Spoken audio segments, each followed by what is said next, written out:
चतुर पाव भाजी वाली। एक गांव में विमला नाम की औरत रहती थी।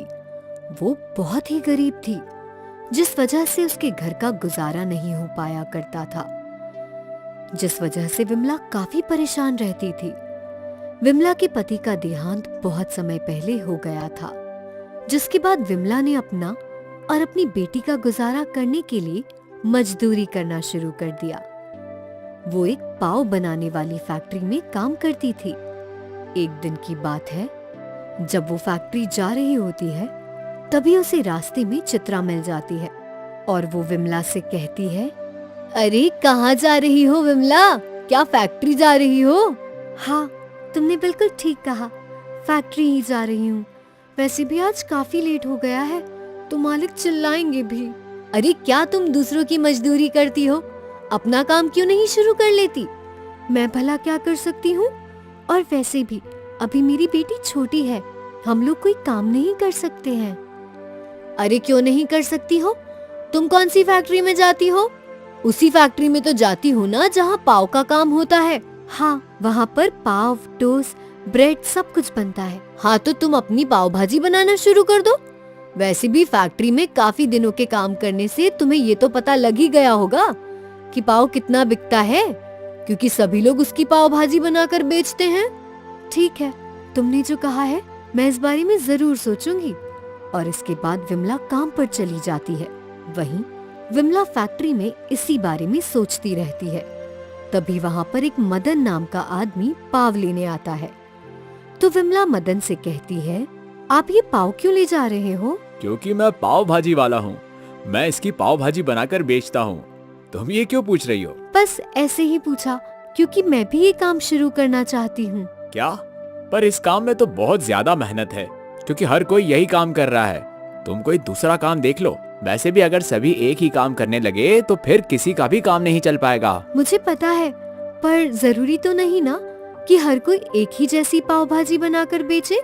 ये सुनकर मदन को काफी हैरानी होती है, पर वो विमला से कुछ कहता नहीं है और वहाँ से चला जाता है। इसके बाद विमला अपना काम करती है और फिर घर पर आ जाती है।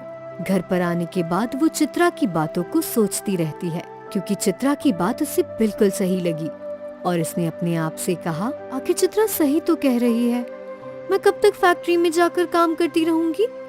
अगर ऐसा ही रहा तो मैं अपनी बेटी को पढ़ा भी नहीं पाऊंगी, क्योंकि मेरा सपना है कि मैं अपनी बेटी को अच्छे स्कूल में पढ़ाऊं।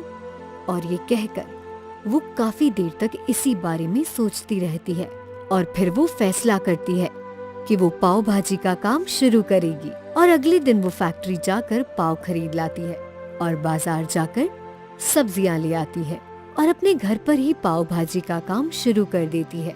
पर शुरुआत में उसकी दुकान पर कोई भी पाव भाजी खाने के लिए नहीं आता है, क्योंकि गांव में और भी पाव भाजी वाले थे, जिस वजह से विमला काफी ज्यादा परेशान हो जाती है। उसे तो कुछ समझ में ही नहीं आ रहा था कि वो क्या करे। तभी उसकी दुकान पर एक बूढ़ा आदमी आता है और वो उससे पाव भाजी मांगता है। विमला उसे पाव भाजी देती है तो बूढ़ा आदमी पाव भाजी खाते हुए उससे कहता है, क्या हुआ बेटी, तुम इतना परेशान क्यों लग रही हो? क्या बताऊं बाबा, मेरी पाव भाजी बिकती ही नहीं है। मैंने अभी अभी ये काम शुरू किया है। अरे इतनी जल्दी कौन सफलता छूता है? अगर तुम सफल होना चाहती हो तो तुम्हें कुछ अलग करना पड़ेगा। वैसे भी गांव में बहुत सारे पाव भाजी वाले हैं। हाँ बाबा, आप बिल्कुल ठीक कह रहे हो, पर मैं ऐसा क्या करूं जिससे सभी लोग मेरी पाव भाजी ले? ये तो तुम सोचो कि तुम ऐसा क्या अलग कर सकती हो जिससे तुम्हारी पाव भाजी सबसे अलग दिखे। और ये कहकर वो बूढ़ा आदमी विमला को पैसे देकर वहाँ से चला जाता है। धीरे धीरे दिन गुजरते जा रहे थे, पर विमला की अभी भी पाव भाजी अच्छी नहीं बिक पाया करती थी। और एक दिन उसकी दुकान पर मदन पाव भाजी वाला आता है और वो विमला से कहता है, क्यों, मैंने तुमसे कहा था ना, अगर सभी लोग एक ही काम खोल लेंगे तो किसी का भी नहीं चल पाएगा। और अब तुम खुद ही देख लो कि तुम्हारी पाव भाजी कितनी बिक पाती है। मुझे पता है, पर मैं हार नहीं मानूंगी। तुम देखना, एक दिन मेरी पाव भाजी बहुत अच्छी बिका करेगी। बातों से कुछ नहीं होता है, इसके लिए कुछ अलग होना भी चाहिए। वैसे भी मेरी पाव भाजी देखो, मैं उसमें मक्खन पनीर भर भर के डालता हूँ, जिस वजह से सभी मेरी पाव भाजी खाते हैं। मैं 2-3 प्रकार की पाव भाजी रखता हूँ और तुम ये सिर्फ सादी सी पाव भाजी बनाती हो। भला कौन आएगा इसे खाने? ये सुनकर विमला के दिमाग में एक उपाय आता है और वो मदन से कहती है, तुम्हारा बहुत बहुत धन्यवाद जो तुमने मेरा मार्गदर्शन किया। क्या? मैंने तुम्हारा मार्गदर्शन कैसे किया? ये तुम्हें अभी समझ नहीं आएगा, बाद में पता लगेगा, पर अभी मुझे कहीं जाना है तो तुम जा सकते हो। ये सुनकर मदन वहाँ से चला जाता है, पर उसे काफी हैरानी होती है कि उसने आखिर ऐसा क्या कह दिया जिससे विमला के चेहरे पर मुस्कुराहट आ गई। इसके बाद वो बाजार जाती है और वहाँ से बहुत सारी चीजें ले आती है और बहुत सारा पनीर भी लाती है। इसके बाद वो एक बर्तन में बहुत सारे कोयले को उबालती है और उसका पानी छानकर उसमें सब्जियां डालकर बना लेती है। इसके बाद वो अपनी सब्जियों में बहुत सारी चीज भी डालती है, जिसके बाद वो पनीर के छोटे छोटे टुकड़े करके वो भी उसमें डाल देती है और फिर अपने आप से कहती है, वाह, अब मेरी काली पाव भाजी तैयार है, सबसे अलग, सबसे निराली। इसमें मैंने भर भर के चीज और पनीर डाला है। इसी के साथ मैं अपने पाव को भी काला कर दूंगी। पर फिर वो सोचती है कि पाव को काला करना बेकार होगा, इसलिए वो पाव को मक्खन लगाकर गोल्डन बना देती है, क्योंकि मक्खन की वजह से उसके पाव सिक कर बहुत अच्छे गोल्डन रंग में आ गए थे। इसके बाद वो पाव भाजी बेचना शुरू कर देती है। जब सभी उसकी पाव भाजी देखते हैं तो उसकी दुकान की तरफ आकर्षित हो जाते हैं। अरे ये कैसी पाव भाजी है? मैंने आज से पहले ऐसी पाव भाजी कभी भी नहीं देखी है। हाँ, तुम बिल्कुल ठीक कह रहे हो, ये तो नई पाव भाजी है। जरा 1 प्लेट पाव भाजी मुझे भी देना।